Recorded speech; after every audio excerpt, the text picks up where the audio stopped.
సంపాదించిన మనీని హ్యాపీ మనీగా మార్చుకోవాలనుకుంటే విజువలైజేషన్ 2.0కి జాయిన్ అవ్వండి. నమస్తే రమ్మగారు. నమస్తే జయ. మంచి చందమామ కథ చెప్తారండి?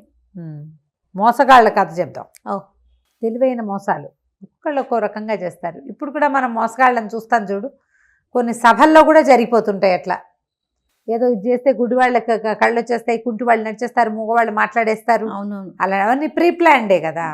ఎప్పుడు కూడా ఇన్స్టెంట్గా మోసాలు తక్కువ జరుగుతాయి. ఓకే. ప్లాన్డ్ మోసాలే ఎక్కువ జరుగుతూ ఉంటాయి.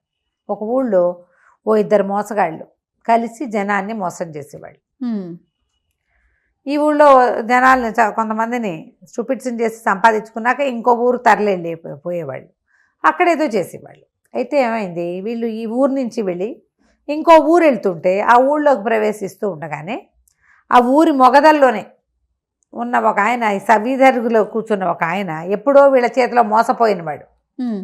ఆయన అరిచర్చి కేకలు పెట్టాడు, వీళ్ళిద్దరు మోసగాళ్ళు ఇట్లా చేశారు అట్లా చేశారని అరిచి గొడవ చేసేసాడు. జనం చేరిపోయేసరికల్లా ఈ అబ్బాయి ఇద్దరు, ఈ మోసగాళ్ళు ఇద్దరు చేరో పక్కకి పారిపోయారు.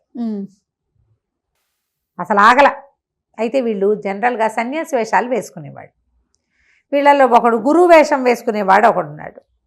వాడు ఇక్కడి నుంచి తప్పించుకుని ఎటా ఆగోట చావు తప్పి కన్ను లొట్టపోయినట్టు అయ్యి వేరే ఏదో పల్లెటూరులోకి, ఒక సుమారైన పట్టణం టౌన్ లాంటిది, పూర్తి పల్లెటూరు కాదు, కొంచెం బాగా 50-100 ఇళ్ళు ఉన్నాయి, అందులోకి ప్రవేశించాడు.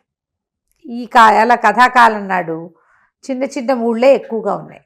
ఓకే. నగరాలకు వెళ్ళేంత ట్రాన్స్పోర్టేషన్ అవి అప్పుడు ఉండేది కాదు. మామూలు వాళ్ళంతా కాలినడకన వెళ్ళవలసిందే. అయితే వెళ్ళి ఒక ఊళ్ళో అరుగు మీద కూర్చున్నాడు. ఆడేమి తిండి గడిచే మార్గం కనిపించట్లా. అట్లా కూర్చుని ఉండేసరికి అలా పొద్దునే ఒక ఆయన చూశాడు. ఎవరో సన్యాసి కూర్చున్నాడు అనుకున్నాడు. మంచినీళ్ళు తెచ్చుకుంటూ చూశాడు. మళ్ళీ నిటాగే చిదానందమూర్తిగా కనపడుతున్నాడు. మధ్యాహ్నం గొడ్లిప్పడానికి 9 గంటల వేళ, ఇది పొద్దున్నే 9ంటికి గొడ్లు నిప్పినప్పుడు చూశాడు. గొడ్లను చెరువుకు తీసుకెళ్తుంటే అటాగే కూర్చున్నాడు. తోలుకెళ్ళి 12 గంటలకి ఇంటికి వెళ్తుంటే కనపడ్డాడు. 4 వేళలా చూసేసరికల్లా ఎప్పటి నుంచో చూస్తున్న ఫీలింగ్ వస్తుంది కదా, సహజం అదే. ఏంటి ఇన్ని మాటలు చూసినా ఇన్ని జపమే చేస్తున్నాడు, ఎవరో మహానుభావుడిలాగా ఉన్నాడని ఏం చేశాడు, ఇంటికి వెళ్ళి గబాలను ఒక ముద్ద అన్నం తినేసి వచ్చి వాళ్ళ ఆవిడ్ని, ఏమే ఒక 2 అట్లు కాస్త పొట్లం కట్టివ్వు అని చెప్పి ఆవిడేదో అట్లు పోసుకుంటూ ఉంటే అట్లను ప్యాక్ చేయించుకుని వచ్చి ఈయన దగ్గర కూర్చున్నాడు. అయ్యగారు, తమరెవరండి, పొద్దు నుంచి చూస్తున్నాం, ఇక్కడే కూర్చుని ఉన్నారు, అట్లు భోజనం చేస్తారా అని భోజనం చేయించాడు. నాయన, నేను త్రికాల వేదిని, దేశ ప్రశ్నకైనా సమాధానం ఉంది నా దగ్గర. ఓహో, బాగుంది. పొద్దు నుంచి జపం చేస్తున్నారు, ఏం చేస్తున్నారు, ఏ దేవుణ్ణి ప్రార్థిస్తున్నారంటే భగవంతుడినే నాయన. నేనట ప్రార్థిస్తూ ఉంటే నీకేదైనా ప్రశ్న ఉందనుకో, సమస్య ఉందనుకో, దానికి సమాధానం నాకు తడుతుంది. ఎవడి సమాధానం నా దగ్గరకు వస్తుందో వాడు నా దగ్గరకు వస్తాడు. ఇంతమంది ఉన్నారా ఊళ్ళో, ఎవడు రాలో నువ్వు వచ్చావు అంటే నీకేదో ప్రశ్న ఉంది, నాకు ఇందాక వచ్చిన సమాధానం నీదే ఉంటుంది, అడుగు, నీకేం కావాలి. మా చిన్నబ్బాయికి పెళ్ళి అవ్వలేదండి, పెళ్లి సంబంధాలు కుదరట్లేదు, అంతే కదా, ఇదిగో ఈ తాయెత్తు కట్టు అని ఒక తాయెత్తు తీసిచ్చాడు. ఆశ్చర్యపోయాడు. తాయెత్తు కడితే పెళ్ళి అవుతుందండి అన్నాడు. ఎందుకు కాదు, లక్షణంగా అవుతుంది. ఇప్పుడు చూడు, పొద్దున్నుంచి చూస్తున్నావు, నువ్వు నన్ను ఎప్పటి నుంచో చూస్తున్నావు, ఇంతమంది చూస్తున్నారు, ఎవ్వరూ రాలా, ఒక పిల్లవాడి పెళ్లి జరుగుతుంది అనేది కనపడింది నాకు. నీ ప్రశ్న నా సమాధానం ఒకటే అయింది, చూసావా అనేసరికల్లా ఆయన చాలా సంతోషించాడు. మరి సాయంకాలం భోజనం మేమే పెడతామండి మీకు, 3ంటికో 4ంటికో పొలం నుంచి పొద్దునే వెళ్ళేటప్పుడు చూశారు, కాషాయ బట్టలు కట్టు కూర్చున్నాడు ఆయన. 4 గంటల వేళ పొలం నుంచి తిరిగి వస్తారా, ఎవరు వచ్చారా సన్యాసి, ఇదేంటి మనకి అక్కడ ఆయన ఫలానా వరహాలు సెట్టో ఏదో, ఆయన ఇక్కడే కూర్చుని ఉన్నాడు, ఈయన దగ్గర కూర్చున్నాడు, ఏమిటి అని, ఎవరండి ఈయన అని ఈయన అడిగేసరికల్లా మహానుభావుడు తెగ తపస్సు చేస్తాడు, మా చిన్నబ్బాయికి పెళ్ళి అవుతుందని అభయం ఇచ్చాడు, తాయెత్తు కూడా ఇచ్చాడు అన్నాడు. అనగానే అబ్బో తాయెత్తు ఇచ్చాడండి, మా అమ్మాయికి పిల్లలు లేరు కదండి అన్నాడు. కావాలంటే తీసుకో తాయెత్తు, తాయెత్తుకి ఏమన్నా ఇవ్వాలండి అన్నాడు. ఏమో నేనేమి ఇవ్వాలా, అట్లు పెట్టా, రాత్రి భోజనానికి మా ఇంటికి రమ్మన్నా, డబ్బులు ఇస్తే ఇవ్వచ్చు, బాగుండదు కదా, తాయెత్తుకి డబ్బులు ఇవ్వండి అని అడగట్లేదు ఆయన, మన ఇష్టం అనేసరికల్లా అయ్యో అదేం మాట అండి, ఆయన ఆ ఊరు ఈ ఊరు తిరుగుతాడు, పాపం తినాలి కదండి, తపస్సు చేసుకోవడానికి ఓపిక కావద్దు అని 4 వరహాలు ఇచ్చి మా అమ్మాయికి పిల్లలు కలగలేదండి. ఓహో, ఈ ఊళ్ళో సంతాన లక్ష్మి కనపడింది, అదేనా ఈ అమ్మాయికే పిల్లలు పుడతారని ఇంకో తాయెత్తు ఇచ్చాడు. అక్కడి నుంచి టకా టకా టకా చేరిపోయారు జనం. తాయితుల మీద ఒక్క గంట తిరిగేసరికి ఈయన ముందు పెట్టుకున్నటువంటి గావంచా నిండా నూనె ఇవి బిళ్ళలు, చిల్లరే అన్ని ఈ కాయిన్స్. అప్పట్లో నోట్లు తక్కువ కదా, అవునవును, చేరిపోయారు. అందరికీ తాయెత్తులు ఇస్తున్నాడు. డబ్బులు ఇవ్వాలి అనేది ఒక నియమంగా అయిపోయింది. అందరు ఇస్తుంటే మనం ఇవ్వకుండా ఎట్ట కుదురుతుంది? అంతేగా, ఇస్తారు. ఇంతలో ఏమైంది, శిష్యుడు వచ్చాడు. వీడెవడు, మొదట వీళ్ళిద్దరు విడిపోయారు కదా, బయట దూరంగా నుంచి ఒరే పుండాకోర్ అని గట్టిగా అరిచాడు. దుర్మార్గుడు, వీడిని నమ్మమోకండి అని అరిచాడు. అరిచేసరికి జనాలు ఆశ్చర్యం, ఇదేమిటి, వాడు కొంచెం కాషాయంతో కట్టుకున్నాడు, చిన్న గావంచా కట్టుకుని చిన్న చొక్కా వేసుకున్నాడు, ఈయన పెద్ద వస్త్రం కట్టుకున్నాడు. అనేసరికి ఈయన గడ్డన్ని ఎదుర్కొంటూ వీడు మా పాత శిష్యుడు అన్నాడు.